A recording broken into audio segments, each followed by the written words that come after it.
আপনি কি কখনো মাত্র বুড়ো আহুলের সমান লম্বা কোনো রাজকুমারীর গল্প শুনেছেন, যার জন্ম হয়েছিল একটি টিউলিপ ফুলের ভেতর থেকে?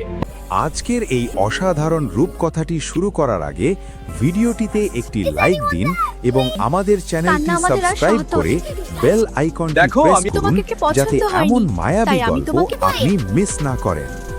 অনেক দিন আগের কথা, এক দয়ালু রানী তার মাতৃমন নিয়ে এক সন্তানের জন্য ব্যাকুল হয়ে উঠলেন। রানীর প্রার্থনা বিফলে গেল না। হঠাৎ এক রাতে জানলার ধারে এক স্বর্গীয় আলোর উদয় হল। আকাশ থেকে নেমে এলে এক দয়ালু পরীমাতা। রানী মাতা, তোমার চোখের জল মোছো। এই নাও এক জাদুকরী বীজ। এটি রোপণ করলেই তুমি তোমার মনের মতো সন্তান পাবে। রানীমাতা, তোমার গভীর মনোকষ্ট আমি অনুভব করতে পারছি। এই বীজ তোমার জীবনে আনন্দ নিয়ে আসবে। ওহ, কি অলৌকিক! রানী পরম মমতায় সেই বীজটি একটি টবে রোপণ করলেন। ওরে বাবা, একই চাকার টিউলিপ। রোজি ছিল মাত্র কয়েক ইঞ্চি লম্বা। তার গায়ের রং ছিল দুধের মতো ফর্সা, আর এক মাথা সোনালি চুল। রোজির দিনগুলো কাটছিল বেশ আনন্দে।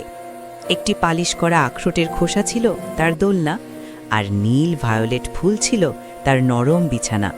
সে টেবিলের ওপর রাখা একটি প্লেটে নৌকার মতো করে ভেসে বেড়াত। লাল্লা, মা দেখো আমি কেমন নৌকায় ভাসছি। কিন্তু এই সুখ বেশি দিন সইল না। এক রাতে যখন পুরো প্রাসাদ গভীর ঘুমে আচ্ছন্ন, তখন এক কুৎসিত কোলা ব্যাঙ জানলা দিয়ে রোজির ঘরে ঢুকে পড়ল।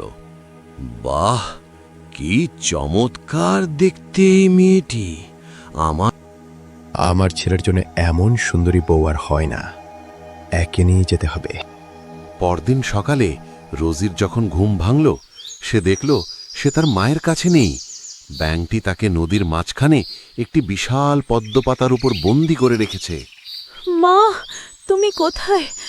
আমি নোংরা জায়গায় কেন? আমাকে বাঁচাও! কেউ কি আছো? আমাকে এই রাক্ষসী ব্যাঙের হাত থেকে উদ্ধার করো। এই মিষ্টি মেয়ের কান্না আমাদের আর সহ্য হয় না। তোমরা কি আমাকে সাহায্য করছো বন্ধু? চলো বন্ধু প্রজাপতি, এই নদী, নালা আর পাহাড় পেরিয়ে অজানার উদ্দেশ্যে পাড়ি দিই। কিন্তু বিপদ যেন রোজির পিছু ছাড়ছিল না। হঠাৎ আকাশ থেকে এক বিশাল মেয়ে পোকা উড়ে এসে রোজিকে ছোঁ মেরে তুলে নিয়ে গেল। ওগো, আমাকে ছেড়ে দাও, আমি কোথায় যাচ্ছি? বাঁচাও! ওরে বাবা, কি সুন্দরী! একে আমার বন্ধুদের দেখাতে হবে।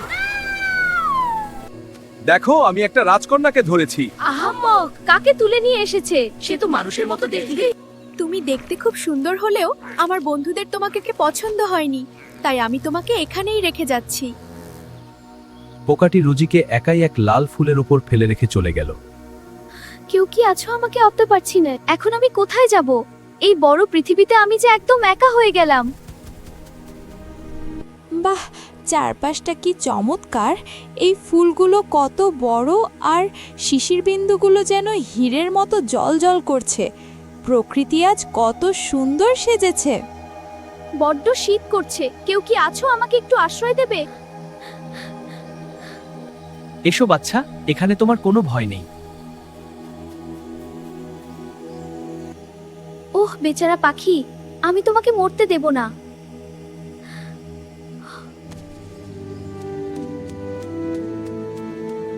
ওহ বেচারা শোয়ালো পাখি, তুমি কি মরে গিয়েছো? আমি তোমাকে মরতে দেব না। ইঁদুর মাসি চাইলো রোজির বিয়ে এক অন্ধ কৃপণ ছুঁচোর সাথে দিতে, কিন্তু রোজি মাটির নিচে বন্দী হতে। ইন্দুর মাসি, এই মেয়েটিকে আমার খুব পছন্দ হয়েছে। রোজি, তুমি বাবার সঙ্গে সত্য জানো, কিন্তু আমি এখানে থাকতে চাই না।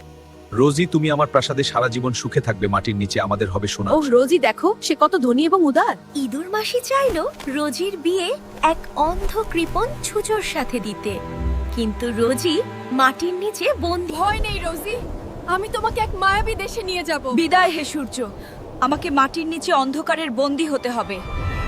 রোজি মেঘের ওপর দিয়ে উড়ে চলল। বাহ, আমি তবে স্বর্গে এলাম। কি চমৎকার এই জায়গা! সোয়ালো পাখির পিঠে চড়ে রোজি অবশেষে পৌঁছালো এক ফুলের দেশে। সেখানে এই বুঝি সেই ফুল এর সাথে দে। আমি আজ পৃথিবীর সব থেকে সুখী মেয়ে। এই ডানা জোড়া কত সুন্দর। সুন্দরী রানী, তুমি কি আমার এই ফুলের রাজ্যের রানী হবে?